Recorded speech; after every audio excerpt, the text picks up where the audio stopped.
All right, thank you so much for the introduction. The first one was like a trailer for me. So thank you so much. And thank you, all of you, for showing up on your Saturday. I hope this is useful for you.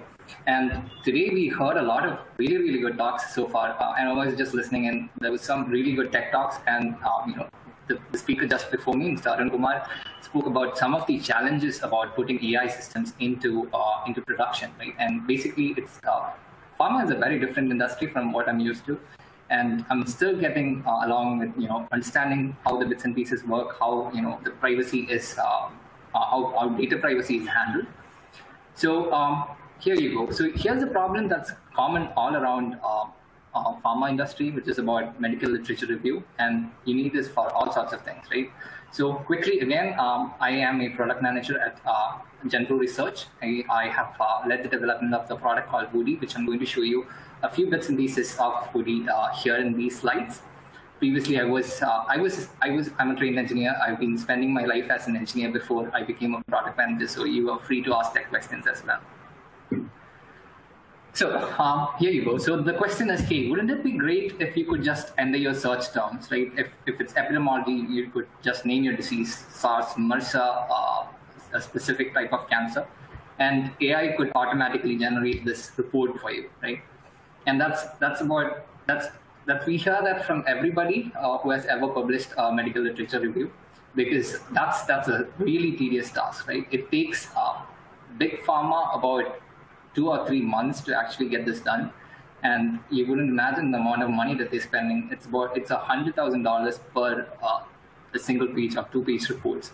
So that's an insane amount of time and money that is spent in, right? And not just one person; it goes through multiple people, and wherever there is somebody, there is a bottleneck, right? So you send it out today evening, and then the other person does not get it until tomorrow. You give it.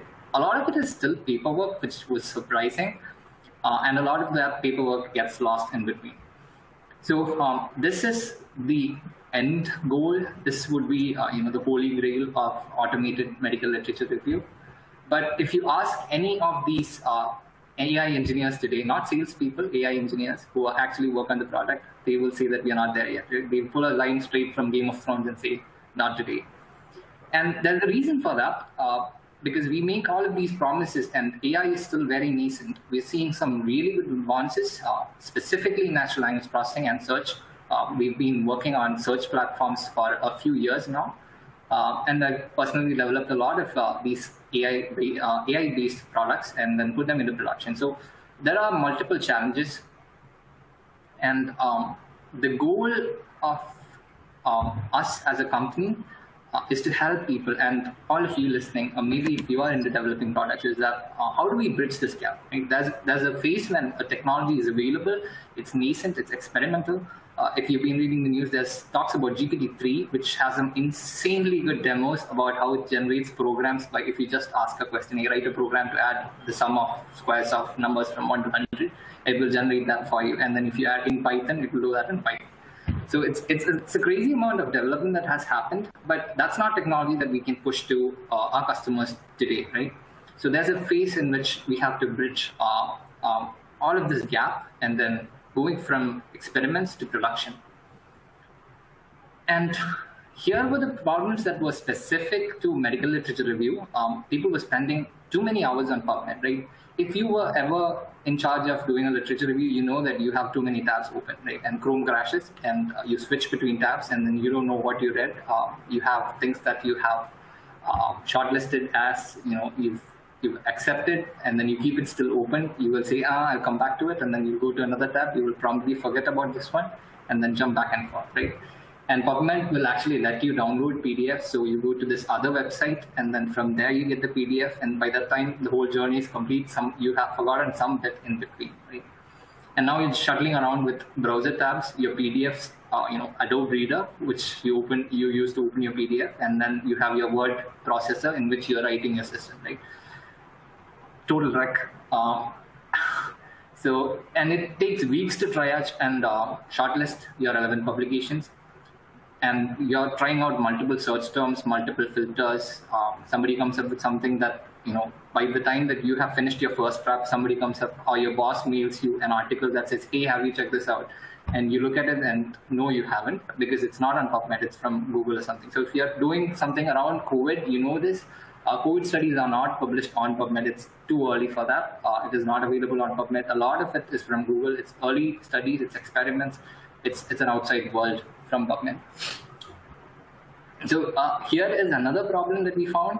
The people who are authoring these articles are spending many hours highlighting. So they take paper printouts, right? They highlight all of these things and they kind of misplace it, or they transfer it to the QC and then they don't get it back.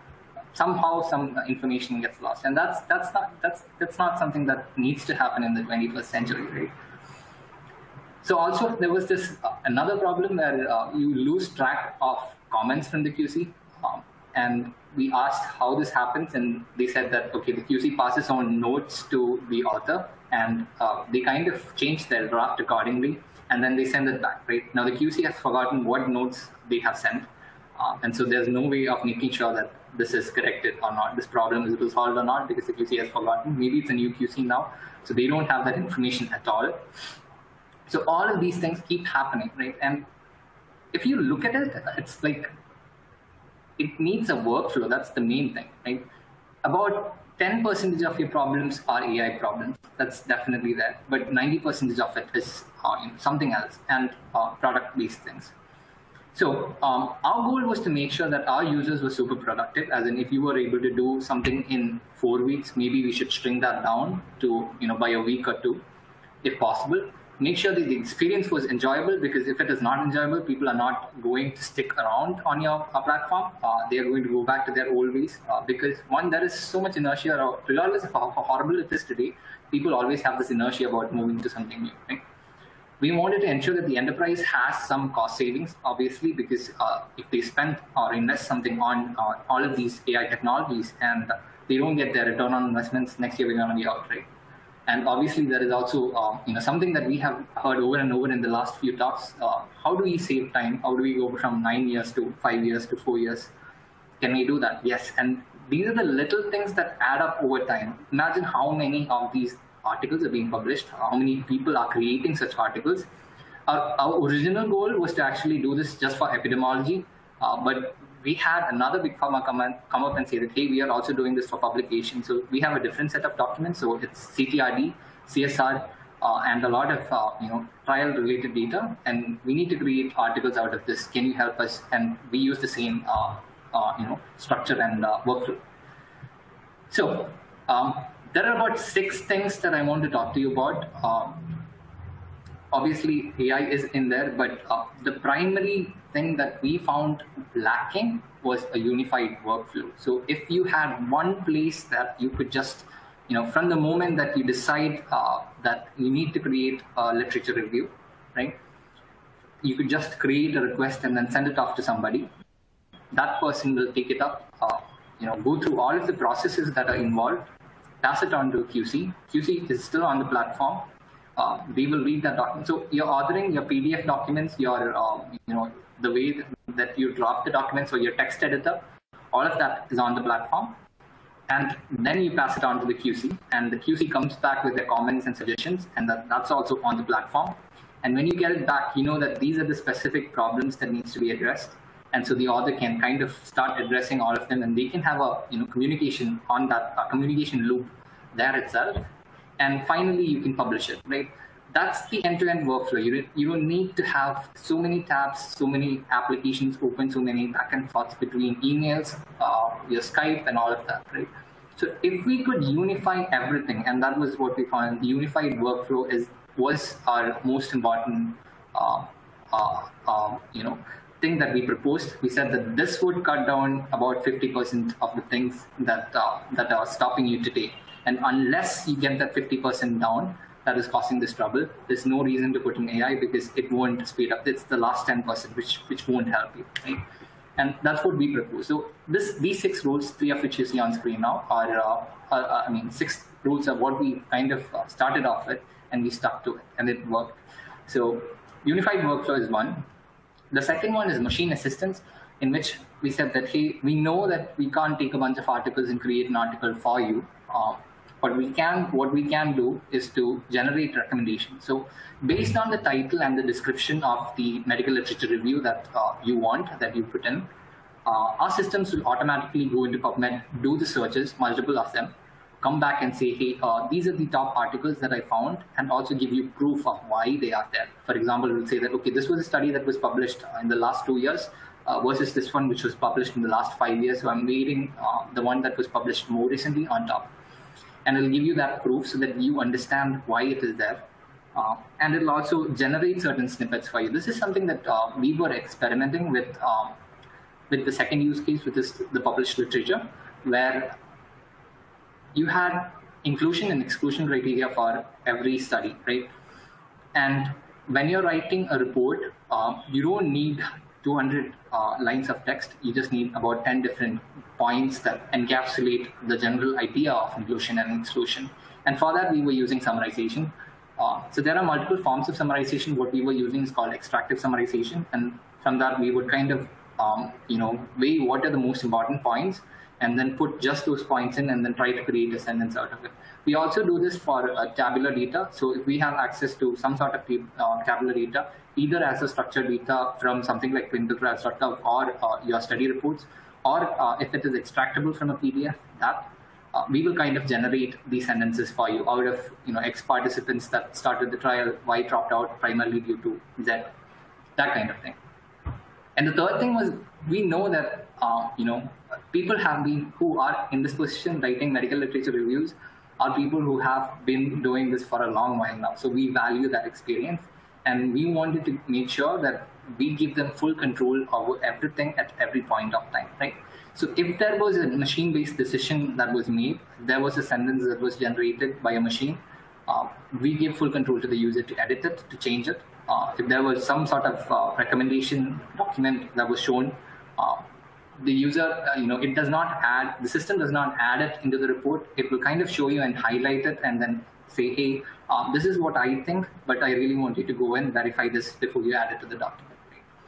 So that kind of thing. So that's three things: unified workflow, machine assistance, and full control to the user.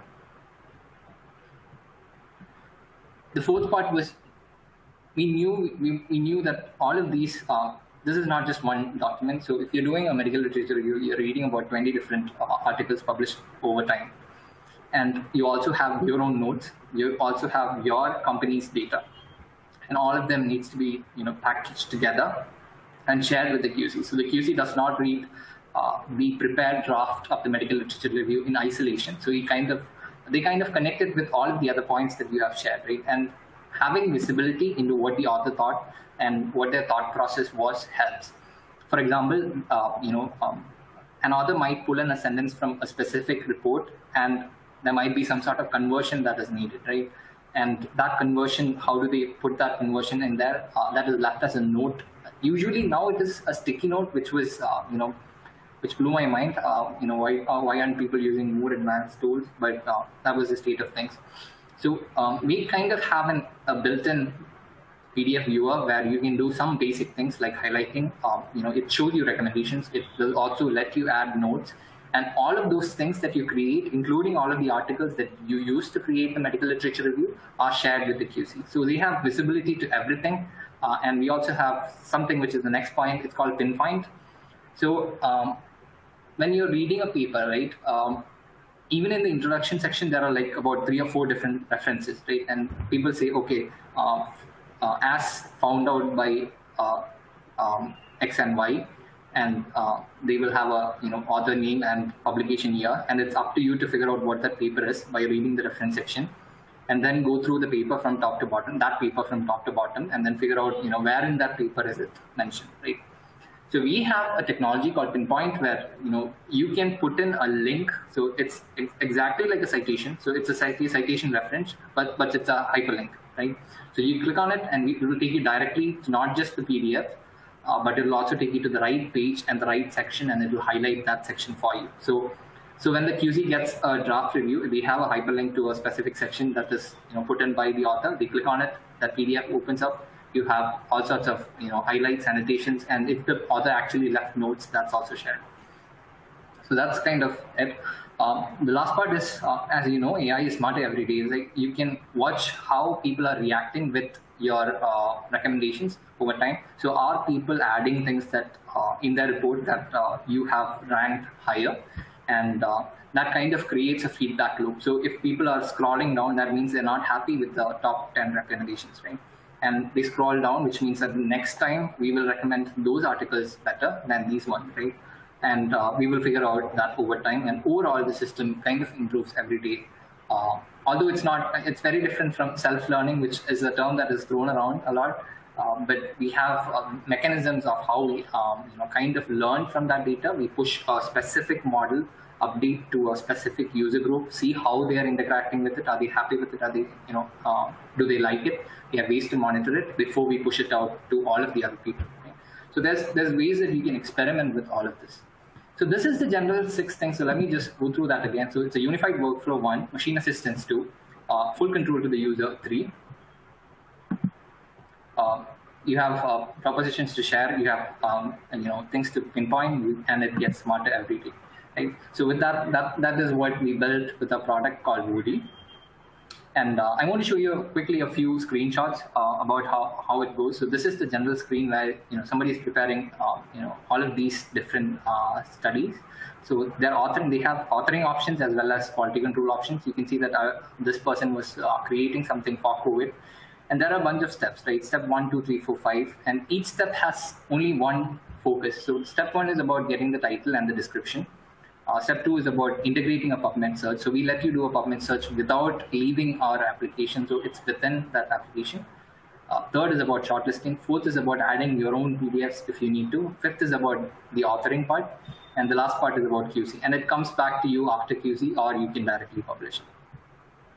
Right? So this is how we have multiple tabs for accepting and rejecting certain articles. So for example, if you were to click on one of these articles, we will show you all of the important sentences that are mentioned in this article, so that you can safely accept it or reject it. So key terms like unmet needs, what are the gaps in the knowledge, what are the disease burden, things like that are automatically highlighted. You don't even have to do anything. So it's just a Pubmed search. So this is something about the QC, where QC can make, so Claudia is making some comments for the author, and the author kind of can respond to it. So this is one example of how we have all of that integrated. So let me take you through the workflow a little bit, running short of time. So this is what I mentioned. So this first step is about title and the purpose. You state those as text, and then we kind of use that to populate a lot of things. So search gets triggered as soon as you're happy, as soon as you enter your title and purpose. So there's a Pubmed search that is happening on the platform. You don't have multiple tabs. We have ways to make sure that all of that information in those articles are shown appropriately.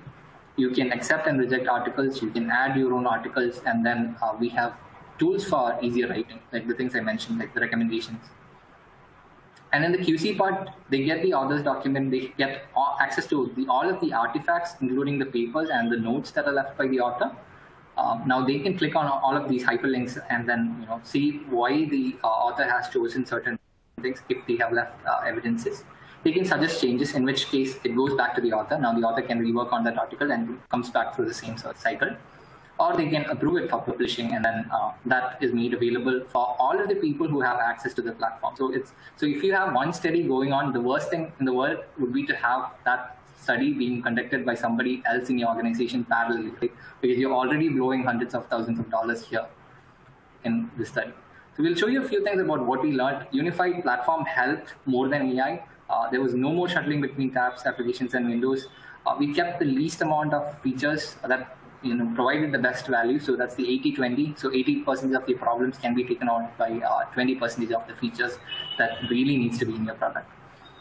So users will figure out how to deal with the rest. So the moment that we had a way to add a PDF manually, we took care of not having Google search integrated, Ovid search integrated, Elsevier integrated. People would go there, manually download it, and then bring it into the platform, and that would be that. So the communication was much smoother between the author and the QC. So these are some of the things that we're highlighting. So if you see here, I'm not sure if the colors are really visible. So we have certain tabs called incidence, severity, prevalence, and age. And these are highlighters that will automatically highlight the text from the papers that you're bringing. So we have a PDF processor, like the previous talk mentioned. We do really fast processing. It's about 4 seconds per document, about 5 or 10 pages document, and then we'll automatically pull in all of the important sentences. We will have all of these highlights available for you. So you can just click on incident and see out of the 20 papers that you have selected, what are all the sentences mentioned in incidents. And it's not just a keyword search. It goes about figuring out the right phrase, the meaning of the words, and things like that. So it's pretty nifty. I talked a little bit about pinpointing sources. So this is what I meant. So you can select a bunch of text in your PDF, click on add to, and then it will get added to your document. So if somebody clicks on the bottom right link under the incidents, right, the Andre et al. 2017, they click on that link, the PDF will open up to the right section. So that's so much useful in kind of validating the kind of data. And the collaborations led to faster reviews. So if you have author and QC, if they both know that, hey, there is a problem and they're working on it, and nobody hits resolve button until it's actually resolved, they know that this problem still persists, right? So that's okay if you have multiple QCs in the process, multiple levels. If you want to get a third person's opinion, that's also possible. So a little energy goes a long way. We've done this with methodology. So here we've kind of populated. So if you're doing a search, this paragraph is automatically generated by a system. So it kind of watches what you're doing. So it follows your search term. So here it was alien hand syndrome was the search term that was used. So it generates a paragraph saying, hey, literature search was conducted within Pubmed on 13 July 2020 with the search string alien hand syndrome, and out of X papers, Y were accepted. And then you can also add to this. So there are things that you can't add until you read the paper. So there is places where the author can kind of add in their own thoughts. And also this is also the place where you can bring in summarizations, right? So if you have multiple parts that you want to summarize, we have a summarization engine where you can select and then have that summarized as well.